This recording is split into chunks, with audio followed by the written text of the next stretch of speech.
कि दहाइयों बाद कराची के अवाम की सुनी गई और जो गुज़िश्ता तकरीबन 1.5 दहाई से कराची को नज़रअंदाज किया जा रहा था। जो भी हुकूमत वफाक में होती थी ख़ास तौर पे वो तवज्जो ही नहीं देती थी कि जी हमें वहाँ से वोट नहीं मिलने, तो हमने वहाँ तवज्जो ही नहीं देनी। और कराची में यानी जो एक मंजर कराची का नाम सामने आती जहन में आता था, कूड़ा क्रिकेट के हवाले से आता था, बैड गवर्नेंस के हवाले से आता था, अमन अमान के हवाले से आता था। लेकिन जो कराची में जो बसों का मंजर भी, जो ट्रांसपोर्ट का जो मसला था, वो सबसे बड़ा मसला था। वो बसें जो पाकिस्तान के सबसे बड़े शहर में दिखाई देती थी, टेलीविजन स्क्रीन्स पर हम लोग देखते थे, सोशल मीडिया पे हम देखते थे, वो बसें तो पंजाब में और जो दीगर सूबों में अब पसमानदा इलाकों में भी नहीं चला करती जिस तरह की बसें वहां चल रही होती थी। और उन बसों के छतों पे लोग जो पायदानों के साथ लटके होते थे। तो अब ये जो ट्रांसपोर्ट का मसला है, ये सबसे एक बड़े मसाइल में एक बड़ा मसला था। और मैं समझता हूं कि पाकिस्तान तहरीक इंसाफ की हुकूमत वहां के अवाम को तो रिलीफ देने जा ही रही है, लेकिन ये एक बहुत बड़ी सियासी मूव भी है जो कि 2023 के इंतखाबात में मैं समझता हूं कि ये बहुत बड़ा इंपैक्ट क्रिएट करेगी। उनका दरीना मुतालबा था। तो ये जो 2 मंसूबे हैं उनमें से एक जो है उसमें तो अब बस ये इम्प्लीमेंटेशन के फेज में है, यानी अब कोई दावे नहीं है। 40 बसें आ चुकी हैं उसमें। फिर उसमें जो सर्कुलर रेलवे वाला जो मंसूबा है उसके हवाले से भी संगे बुनियाद रख दिया गया है।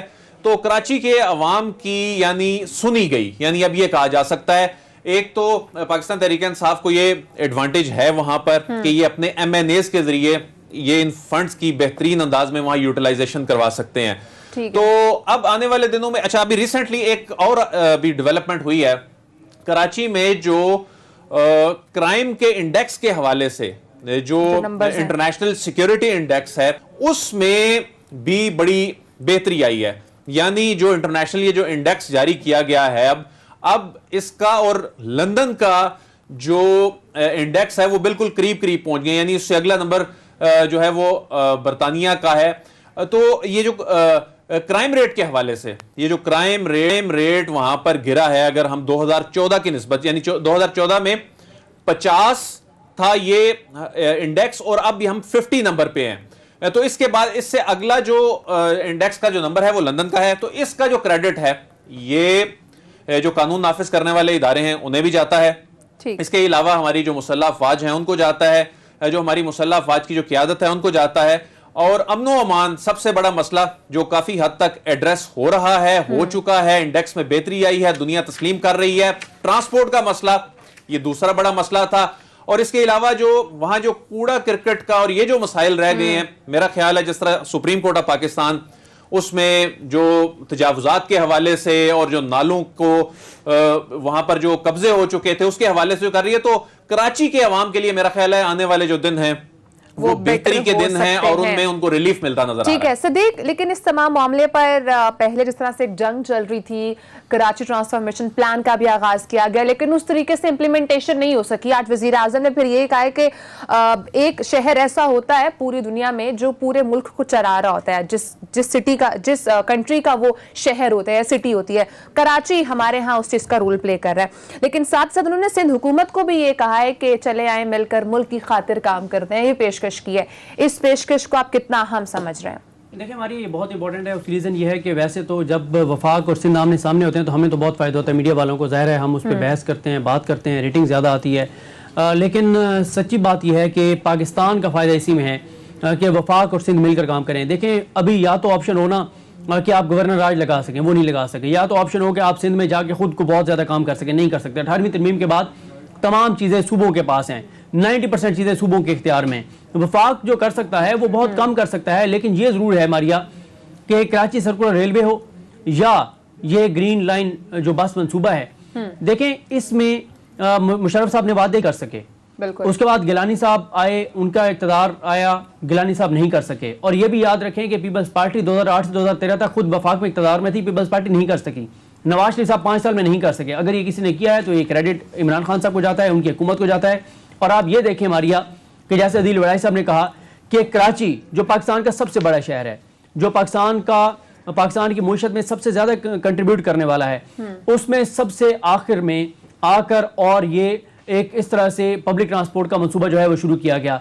लाहौर में बन चुका था, रावलपिंडी इस्लामाबाद में बन चुका था, पेशावर में बन चुका था, सबसे आखिर में कराची में बना है और इससे पहले मुल्तान में भी ज़ाहिर बन चुका है। तो ये देखें जिम्मेदारी तो थी पीपल्स पार्टी की, ये पीपल्स पार्टी को करना था। लेकिन ये जो रेलवे का जो भी मंसूबा शुरू हुआ है सदीक, इसके बारे में नून लीग क्रेडिट ले लिया। वो कह रहे हैं कि ये मंसूबा साद रफीक ने अपने दौर में शुरू करवाया था, but that was just at the point of paper work. नहीं देखें, मसला ये है कि चीजें अनाउंस करना आसान होती हैं कि आपने अनाउंस कर दिया ये भी कर देंगे, ये भी कर देंगे, ये भी कर देंगे, लेकिन एग्जीक्यूट करना मुश्किल होता है। और इसमें मारिया ये जो सर्कुलर रेलवे प्रोजेक्ट है, इसमें क्रेडिट सबसे ज्यादा जाता है वो सुप्रीम कोर्ट ऑफ पाकिस्तान को जाता है, वो chief justice of Pakistan justice Gulzar Ahmad Sahab को जाता है, वो इजाजुल एहसन साहब को जाता है, मुनीब अख्तर साहब को जाता है, फैसल रब साहब रिटायर हो गए हैं उनको जाता है, यानी वो जजेस उमर बंदियाल साहब को जाता है, जो इस सारे केस में मुख्तलिफ मौके पर काजी अमीन साहब भी अभी बेंच में थे, यानी जो इस बेंच में जजेस शामिल थे, ये सुप्रीम कोर्ट के अहकामात के बाद ये चीज़ें शुरू हुई हैं।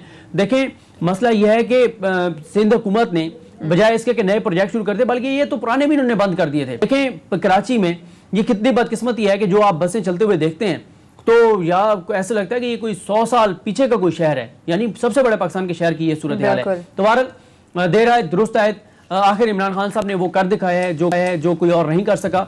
और अब ये अच्छा है कि कोऑर्डिनेशन के साथ चले सिंध और वफाक, यानी जरूरी है। देखें कराची के लोगों का ही भला करना है ना। अगर ये लड़ते रहेंगे, पॉलिटिकल पॉइंट स्कोरिंग करते रहेंगे, नुकसान कराची का होगा, नुकसान पाकिस्तान को होगा। अच्छी चीज़ है मिलकर काम करें और वफाक अपना किरदार अदा करे, सूबा अपना किरदार अदा करे और कराची वालों को कोई सुख का सांस जो है वो मिले। बिल्कुल सदीक, मुख्तलिफ किस्म के बयानिए की जंग है इस वक्त नून लीग के अंदर, खासकर आर्मी चीफ एक्सटेंशन को लेकर। अब आगे और भी मामलात आएंगे जिसमें हम आगे जाके बात भी करेंगे कि जो चेयरमैन नैब की मुद्दत मुलाजमत तौसीक़ का फैसला हो रहा है। लेकिन अभी अगर हम उस इशू पर ही रहें तो ये दो बयानिए की जंग अब हम टीवी स्क्रीन पर भी देख रहे हैं, ये कहाँ तक जाएगी, ये कहीं रुक सकेगी? देखें अब मारिया हम अपने प्रोग्राम में ये खबर दे चुके हैं कि नून लीग के पास 31 दिसंबर 2021 की डेडलाइन है। इनको 31 दिसंबर तक फैसला करना होगा कि बयानिया क्या होगा, कौन लीड करेगा। देखें अब आप देखें कि हमजा शहबाज साहब ने मोहर सब्त कर दिया इस बात पर जो इख्तिलाफात की बात होती है। और उसके बाद अगर पूछें टीम से, अगर हमारे पास वो सॉर्ट तैयार है कि जो आज मरियम साहबा ने जो डैमेज कंट्रोल करने की कोशिश की, कि आज उन्होंने जो कोशिश की कि जो डैमेज हुआ है पिछले 2-3 दिन में खास तौर पर उसको कंट्रोल करने की कोशिश करें, लेकिन अब ये नहीं हो सकेगा। देखें अब तमाम सॉर्ट रेडी है सदीक, अगर वो पहले चला दे तो देखने वालों को समझ आ जाएगा। मैं ये भी समझती हूँ कि मियां साहब का जो बयानिया है, जो राना साहब ने अभी जिक्र किया, ये मेरा भाई हमजा यहाँ पर बैठा है, मैं हमजा के लिए बहुत दिल से दुआगो हूँ। बहुत अच्छा इंसान है, खुदा खौफी रखता है। हमारी सोच कभी मुख्तलिफ हो सकती है, हम दो इंसान हैं, पार्टी के अंदर कई नजरियात होते हैं, कई सोच होती है, मुख्तलिफ तरह की आरा होती है, तरीक़ाकार भी मुख्तलिफ हो सकता है। लेकिन मैं ये समझती हूँ कि जिस बात पर हमजा का, नवाज शरीफ साहब का, शहबाज शरीफ साहब का, मेरा जिसके ऊपर एक सिक्का बंद जिसको कहते हैं कि एक हमारा फैसला है, वो ये है कि हमारे घर का सरबराह भी नवाज शरीफ है, हमारी जमात का सरबराह, जमात का और घर के सरबराह नवाज शरीफ हैं। अच्छा देखिए मारिया, इख्तलाफ घर के सरबराह पे है ही नहीं, बयानिए पे है, बयानिए पे बिल्कुल कि बयानिया क्या होगा।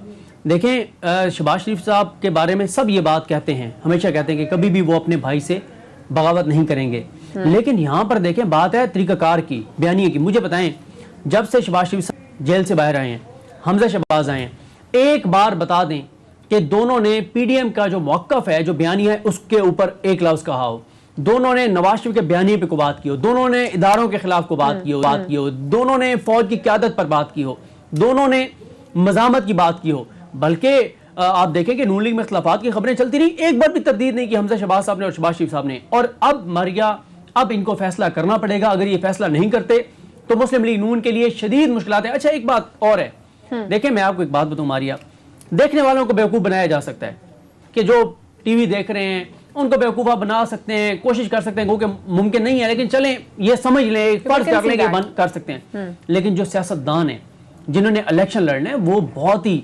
मतलब एक उनकी समझ बूझ पॉलिटिकल बहुत ज़्यादा होती है। ऐसे तो नहीं वो कई ख़ानदान 30-40 साल से जीतते चले आ रहे हैं, तो वो बखूबी जानते हैं कि इनके दरमियान क्या चल रहा है, किस हद तक इख्तिलाफात है। आप देखें मरियम साहबा का वो आपने बयान चलाया जिसमें वो गरूर और तकब्बुर रौनक के साथ कह रही है मैं उस गुनाह में शामिल नहीं थी, और आज धीमे अंदाज में और बड़े तो अच्छे ये तरीके इसका भी से। क्या फैसला हो चुका है कि अब क्या बयान होगा आदिल? देखें, मज़ाहमत या मफाहमत का जो ये बयानिया है ना, इसमें से कौन सा, जिस तरह सदीक साहब ने कहा ना कि इनके पास 31 दिसंबर तक का टाइम है, मेरा ख्याल है वो टाइम आ चुका है। उसकी रीजन ये है कि पहली मर्तबा ग्राउंड से इनको रद्द अमल अब नजर आना शुरू हो गया है। अभी रिसेंटली कल देख लेते हैं कि कल ये जो वर्कर्स कन्वेंशन हुआ है उसमें जो शहबाज शरीफ साहब हैं, ख्वाजा आसिफ साहब हैं, वो आए। उसमें शाहिद हकान अब्बासी साहब जिनका ताल्लुक इस रीजन से है और उनका मौजूद ना होना बड़ी अहमियत का हामिल है। मरियम जो है वो पोठोहार रीजन में मौजूद थी, बताया जा रहा है, उन्होंने शिरकत नहीं की। अच्छा, यहाँ पर रावलपिंडी की जो क़यादत थी मुकामी, जिनको मुस्लिम लीग नून टिकट जारी करती है, उनको मदोई नहीं किया गया। तो अब अभी ये जो कैंटोनमेंट के इलेक्शन हुए हैं, इन कैंटोनमेंट के इलेक्शन को कल जो शहबाज शरीफ साहब फतह करार दे रहे थे कि जी 2023 में हम दफन कर देंगे पीटीआई की सियासत को इस बुनियाद पे, तो नवाज शरीफ साहब जो हैं वो बाकायदा परेशान है इस बात पे जो कुछ मुल्तान में हुआ है, और उनको एक नशिस्त उनकी जमात को वहां से मिली है क्योंकि धड़े इतने बन गए हैं। धड़े मुकामी, अब जो इतलात हैं वो ये हैं कि जो धड़े हैं ये डिविजनल लेवल पर और इजला के लेवल पर बनने शुरू हो गए हैं। ये बड़ी बात है परेशानी की पाकिस्तान मुस्लिम लीग नून के लिए। और ये जो मुजाहमत का जो बयानिया है, पहले अच्छा जो निचली सतह के लोग हैं ना, पहले इसमें ज्यादा दिलचस्पी नहीं ले रहे थे। अब चूंकि लोगों के स्टेक्स हैं इसमें, आगे लोकल गवर्नमेंट इलेक्शन आना है, उस बाद जो जनरल इलेक्शन आना है, जो इलेक्टेबल्स हैं वो अफोर्ड नहीं कर सकते। लेकिन अब कौन सा बयानिया सूट करता है नून लीग को? आपने इसी प्रोग्राम में कहा था कि अभी तीसरा धड़ा बनने भी जा रहा है, तो वो कौन से वाले बयानिया को लेकर चलेगा और क्या सूट कर रहा है इस वक्त नून लीग? देखें, ऐसे लग रहा है कि देखें मरियम नवाज साहिबा का ये जो अभी थोड़ी देर पहले क्लिप चलवाया गया, जिस अंदाज में वो डैमेज कंट्रोल करने की कोशिश कर रही हैं, तो ऐसे लग रहा है कि जो मुजाहमत का बयानिया था, इसके जो सपोर्टर्स जो हैं वो अब अपनी पार्टी में आइसोलेट होते जा रहे हैं। नहीं तो कभी भी जब से इख्तलाफात की खबरें सामने आ रही हैं, इस अंदाज में कभी भी हमजा ने भी इस तरह टफ टाइम नहीं दिया जो उन्होंने अच्छी शॉट खेल दी, और उस पे मरियम को फिर वैसे भी बैकफुट पे जाना पड़ा जो वो स्टेटमेंट दे चुकी थी। और जहां तक ये मामला है कि ये जमहूरियत का हुस्न है जी, इख्तलाफात, ये जमहूरियत का हुस्न उस वक्त होता है फैसले करने से पहले। फैसले करने के बाद जब आप इस अंदाज में सामने आते हैं और फिर उस तरह के जो बयानात सामने आए हैं, तो अब तो ये वाजे हो गया है कि ये तकसीम जो है ये पार्टी को नुकसान पहुंचाना शुरू कर दिए, जिससे पार्टी में इलेक्टेबल भी परेशान है और निचली सतह पे जो इनकी जो रूट्स हैं तो वो भी, वहां भी अब बेचैनी और वो अब रद्द अमल जाहिर होना शुरू हो गया है। और कल का रावलपिंडी का जो कन्वेंशन था उसमें ये तकसीम जो है ये वाजे होकर सामने आ गई।